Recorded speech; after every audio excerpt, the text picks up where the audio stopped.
क्या 2024 का लोकसभा चुनाव फंस गया है या ये चुनाव पूरी तरह से पलट गया है? क्या बीजेपी और एनडीए अब की बार 400 पार, या फिर जो विपक्ष का नैरेटिव है कि 4 जून को प्रधानमंत्री नरेंद्र मोदी जाने वाले हैं? क्या असलियत ये है कि इस बार जब बिना नैरेटिव, बिना लहर वाले चुनाव में सत्ता पक्ष एक अलग एक्सट्रीम पर खड़ा था और विपक्ष एक अलग एक्सट्रीम पर खड़ा था, तो फिर इस चुनाव की असलियत क्या है? इसी पर आज बात करते हैं। दोस्तों नमस्कार, दिनों के खास चुनावी शो प्योर पॉलिटिक्स विद पवन में आपका स्वागत है। अमूमन लोकसभा चुनाव में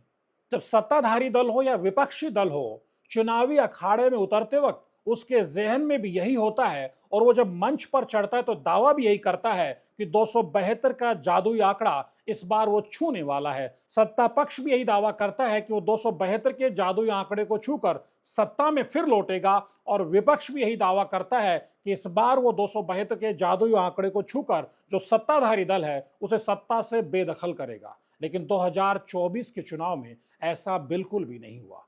न विपक्ष ने शुरू में 272 का दावा किया और सत्ता पक्ष ने तो बिल्कुल नहीं किया। ऐसी क्या वजह रही कि दोनों धड़े एक्सट्रीम पर खड़े होकर के बड़े बड़े दावे करते रहे और अब जब 6 फेज कंप्लीट हो चुके हैं, 7वें चरण का नगाड़ा बज चुका है, तब दोनों के दावों की क्या हवा निकल रही है? कल्पना करिए कि इसके पीछे की असलियत क्या है। क्या ये माइंड गेम था? क्या ये मनोवैज्ञानिक लड़ाई थी जो बीजेपी और कांग्रेस यानी एनडीए और इंडिया ब्लॉक आपस में लड़ रहे थे वोटर्स को अपनी तरफ अट्रैक्ट करने के लिए? इसके लिए थोड़ा हमें पीछे जाना होगा। ये दिसंबर 2023 की बात है जब मध्य प्रदेश, छत्तीसगढ़ और राजस्थान के चुनावी नतीजे आते हैं। कहां तो तमाम एग्जिट पोल से लेकर तमाम राजनीतिक पंडित और चाणक्य ये दिखा रहे थे कि राजस्थान में बीजेपी आने वाली है, मध्य प्रदेश में कांटे की टक्कर है और छत्तीसगढ़ में तो कांग्रेस फिर से बड़ी ताकत के साथ वापसी करेगी, जैसा उसने 2018 में बीजेपी को सत्ता से भगा कर किया था। लेकिन होता यह है कि तीनों राज्यों में बीजेपी को प्रचंड बहुमत मिलता है, वो बहुत मजबूती से सत्ता में लौटती है। तो क्या समझा जाए कि जिसे 2024 के लोकसभा चुनाव का सेमीफाइनल कहा जा रहा था, वहां विपक्ष धराशायी हो गया और प्रधानमंत्री नरेंद्र मोदी, जिन्होंने शिवराज सिंह चौहान, रमन सिंह और वसुंधरा राजे जैसे दिग्गजों को किनारे कर अपने दम पर चुनाव लड़ा था, वहां बीजेपी प्रचंड बहुमत से आ गई। तो उसके बाद यानी दिसंबर की बीजेपी की इस ताकत ने ये कॉन्फिडेंस दिया और उसके बाद जनवरी में 22 जनवरी को यानी इसी साल 22 जनवरी को अयोध्या में राम मंदिर की प्राण प्रतिष्ठा हो जाती है और उसके बाद फरवरी में आता है संसद का बजट सत्र और उसी बजट सत्र में प्रधानमंत्री नरेंद्र मोदी पूरे जोश और खरोश के साथ ये दावा करते हैं कि उन्होंने जम्मू कश्मीर से धारा 370 हटा दी है। इस लिहाज से इस बार देश की जनता 2024 का चुनाव जब छिड़ेगा तो 370 सीटों पर विजय का तिलक उन्हें लगाएगी, 370 सीटों का शगुन उन्हें देने जा रही है और एनडीए 400 पार जाएगा। फरवरी में संसद में खड़े होकर जब प्रधानमंत्री नरेंद्र मोदी ने यह कहा, तो मार्च में जब लोकसभा चुनाव की रणभेरी बजी तो बीजेपी ने इसी माइंड गेम को आगे बढ़ाते हुए ऐसा माहौल क्रिएट किया कि बीजेपी अब रुकने वाली नहीं है और प्रधानमंत्री नरेंद्र मोदी की मैजिक के सहारे वो 370 के पार जाएगी और एनडीए 400 के पार जाएगा। यही वजह रही जो हमने शुरू में कहा कि 272 के आंकड़े को सत्ता पक्ष ने तो भुलाया ही, विपक्ष भी भूल गया और उसके जहन में भी यानी विपक्षी कैंप के भीतर भी चर्चा इसी बात की थी कि क्या वाकई बीजेपी 300 पार तो छोड़िए 370 पार के जा रही है और एनडीए 400 पार जा रहा है। ऐसा करिश्मा 1984 में जब इंदिरा गांधी की हत्या हो जाती है और उसके बाद जब राजीव गांधी चुनावी मैदान में उतरते हैं तो वो 404 सीट जीतते हैं और बाद में असम और पंजाब की सीटें मिल करके यह आंकड़ा 414 सीटों के आसपास हो जाता है। चर्चाएं ये भी चलने लगी कि प्रधानमंत्री नरेंद्र मोदी की पॉपुलैरिटी है वो किसी भी मिथक और किसी भी रिकॉर्ड को इस बार ध्वस्त कर देगी। लेकिन गुजरे 6 लोकसभा चुनाव के चरणों में हमने देखा कि ऐसा कुछ भी नहीं है। वोटर्स की उदासीनता पोलिंग स्टेशन पर उसकी संख्या कम होने से सामने आई और यह देखने में आया कि वोटर उदासीन है क्योंकि ये चुनाव न किसी नैरेटिव पर लड़ा जा रहा है और न जैसी लहर की कल्पना बीजेपी ने करके खम ठोका था कि वो 370 पार जाने वाली है, एनडीए 400 पार जाने वाला है, वैसा कोई नैरेटिव और कोई लहर वोटर्स के बीच में नजर नहीं आ रही है। उसके बाद कहानी दूसरी बनने लगती है। बीजेपी एक तरफ उत्साह और जोश में इस तरह से लबरेज थी कि जो बीजेपी लगातार बड़ी तादाद में किसी भी चुनाव में, चाहे विधानसभा का चुनाव हो, तो सिटिंग विधायकों के टिकट काटते गुरेज नहीं करती थी, और जब लोकसभा का चुनाव होता था तो लोकसभा चुनाव में सिटिंग सांसदों के टिकट काटने में भी गुरेज नहीं करती थी। वो बीजेपी उत्तर प्रदेश और तमाम राज्यों में बड़ी संख्या में जिन सिटिंग सांसदों की पॉपुलैरिटी को लेकर सवाल उठ रहे थे, उनके टिकट काटने की बातें की जा रही थी, उतनी बड़ी संख्या में टिकट नहीं काटती है, क्योंकि बीजेपी को एक कॉन्फिडेंस दिसंबर 2023 में आ गया था, जब उसने 3 राज्यों का चुनाव जीत लिया था, कि विपक्ष उसके सामने दूर दूर तक नहीं है, और जो चुनाव प्रधानमंत्री नरेंद्र मोदी का नाम लेकर लड़ेगा, जीत उसकी सुनिश्चित है। यही वजह रही कि जिस उत्तराखंड में 5 सिटिंग सांसदों को बदलने की बात की जा रही थी, बीजेपी कॉरिडोर्स में लगातार चर्चा चल रही थी कि चाहे अल्मोड़ा में अजय टम्टा हो, या फिर अजय भट्ट हो नैनीताल में, या रमेश पोखरियाल निशंक हरिद्वार में हो, या फिर तीरथ सिंह रावत पौड़ी गढ़वाल में हो, या फिर रानी राज्यलक्ष्मी शाह टिहरी में हो, ज़्यादातर सांसदों की टिकट काटी जा सकती है, नए चेहरों को उतारा जा सकता है। लेकिन हुआ इसके ठीक उलट। बीजेपी ने 3 सांसदों को, यानी कि अल्मोड़ा, नैनीताल और टिहरी में सिटिंग गेटिंग के फॉर्मूले के तहत रानी, टम्टा और अजय भट्ट पर विश्वास जताया, तो तीरथ सिंह रावत गढ़वाल से उनका टिकट काट दिया गया, और हरिद्वार से रमेश पोखरियाल निशंक का टिकट काट दिया गया। ऐसा ही नज़ारा दूसरे राज्यों में भी देखने को मिला। हालांकि उत्तराखंड में जब इतने कॉन्फिडेंस बीजेपी 2 सीटों पर दिखाती है, 2 जगह पर वो टिकट काटती है, तो उसका नतीजा आज जब हम विश्लेषण करते हैं तो ये हो चुका है कि उत्तराखंड में 3-2 का नैरेटिव चल रहा है। ये अलग बात है कि 2014 हो या 2019 हो, बीजेपी ने बहुत मजबूती से उत्तराखंड में चुनाव लड़ा है, और ताकत उसके पक्ष में, यानी उसका पलड़ा 21 नजर आता है कांग्रेस के मुकाबले। फिर भी उत्तराखंड के सियासी गलियारों में ये 3-2 का और 4-1 का नैरेटिव चल रहा है, यानी बीजेपी को गढ़वाल और हरिद्वार में कुछ कुछ हलकों में कमजोर आंका जा रहा है।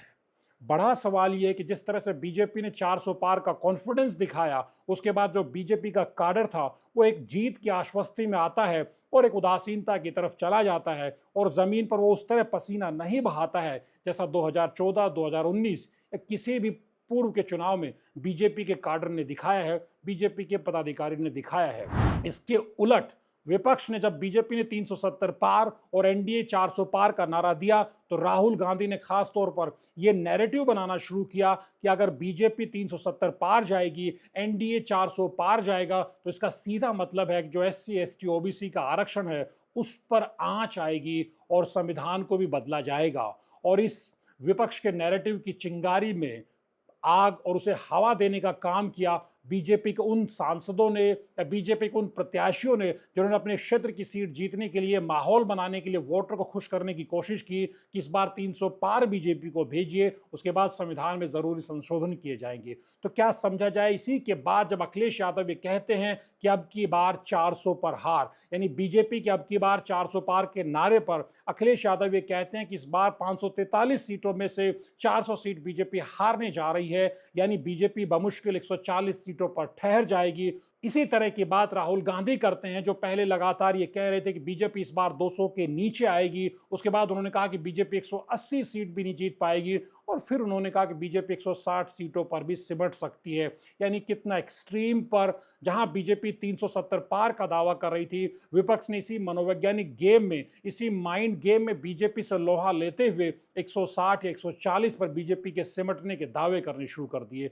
और विपक्ष यही नहीं रुका, अगली स्टेज में विपक्ष ने 1 जून को, जब 7वें फेज की लोकसभा चुनाव के आखिरी फेज की वोटिंग होने वाली है, उसी दिन तमाम विपक्षी नेताओं के जमावड़े का आह्वान कर लिया, ताकि ये मैसेज और आगे बढ़ाया जा सके, चाहे यूपी, बिहार, झारखंड, पंजाब और हिमाचल और दूसरे राज्य जहां जहां भी वोटिंग है, वहां ये मैसेज देने के लिए कि विपक्ष सत्ता में लौट रहा है और 4 जून को प्रधानमंत्री नरेंद्र मोदी सत्ता से बाहर जा रहे हैं। लेकिन क्या ये जमीन पर ऐसा दिखाई दे रहा है? जब जमीन पर आप देखते हैं तो आप जानते हैं कि बीजेपी हिंदी पट्टी, जो उसका सबसे मजबूत गढ़ है, जहां उसने 225 के आसपास सीटें जीती हैं, वहां इस बार उसको कुछ नुकसान हो सकता है। और नुकसान की बात हरियाणा से लेकर राजस्थान से लेकर बिहार से लेकर झारखंड से लेकर उत्तराखंड, उत्तर प्रदेश और तमाम राज्यों में, दिल्ली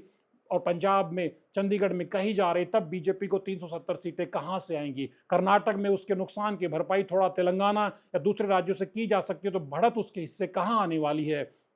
तो इसी के बरक्स दूसरा सवाल ये भी उठता है कि जब राहुल गांधी या अखिलेश यादव ये कहते हैं कि बीजेपी को हम 140, 160, 180 पर रोक देंगे, तो सवाल ये भी उठता है कि क्या कांग्रेस सवासों पार जाती दिखाई दे रही है। पिछले दो चुनाव में 2014 और 2019 में वो 48 और 52 के फेर में वो अटक जाती है, तो क्या समझा जाए कि कांग्रेस इस बार 125 के आसपास या 100 के पार भी जाएगी? क्योंकि कांग्रेस अगर 100 के पार नहीं जा रही है तो क्या बीजेपी 140 पर 160 पे आ सकती है? यानी नैरेटिव जब चुनाव में नजर नहीं आ रहा था, जब चुनाव में कोई लहर नजर नहीं आ रही थी, तब सत्ता पक्ष ने एक्सट्रीम पर खड़ा होकर अपना माइंड गेम खेला और विपक्ष ने एक्सट्रीम पर दूसरे एक्सट्रीम पर खड़ा होकर अपना माइंड गेम खेला। ऐसे समय जब सत्ता पक्ष और विपक्ष दोनों एक्सट्रीम पर खड़ा होकर अपना अपना माइंड गेम खेल रहे हैं, तब असल तस्वीर क्या है? क्या इस चुनाव को फंसा हुआ समझा जाए या चुनाव को समझा जाए कि पलट गया है? यह अपने आप में बड़ा सवाल है जिसका जवाब तो 4 जून को मिलेगा। लेकिन यह सही है कि 2014 में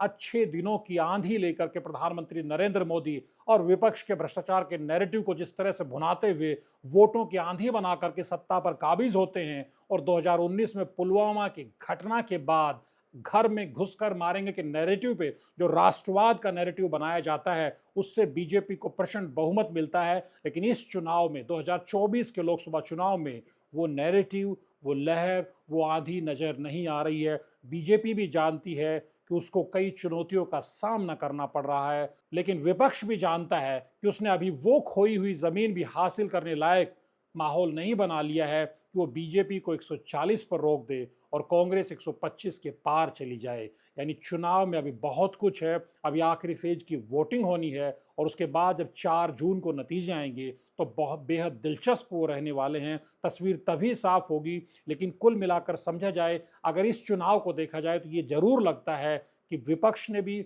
और सत्ता पक्ष ने भी माइंड गेम, मनोवैज्ञानिक बढ़त बनाने के लिए एक्सट्रीम पर जाकर के अपने अपने नैरेटिव को गढ़ने की कोशिश की है। लेकिन ये नैरेटिव जनता पर कितना काम करता है, इसका फैसला तो 4 जून को दोपहर 2 बजे के आसपास दिखाई देने लगेगा कि जनता ने किसके नैरेटिव को कितना वजन दिया है। धनुष चड्ढा के वीडियोज़ को लाइक कीजिए, शेयर कीजिए और चैनल को सब्सक्राइब करना मत भूलिए। नमस्कार।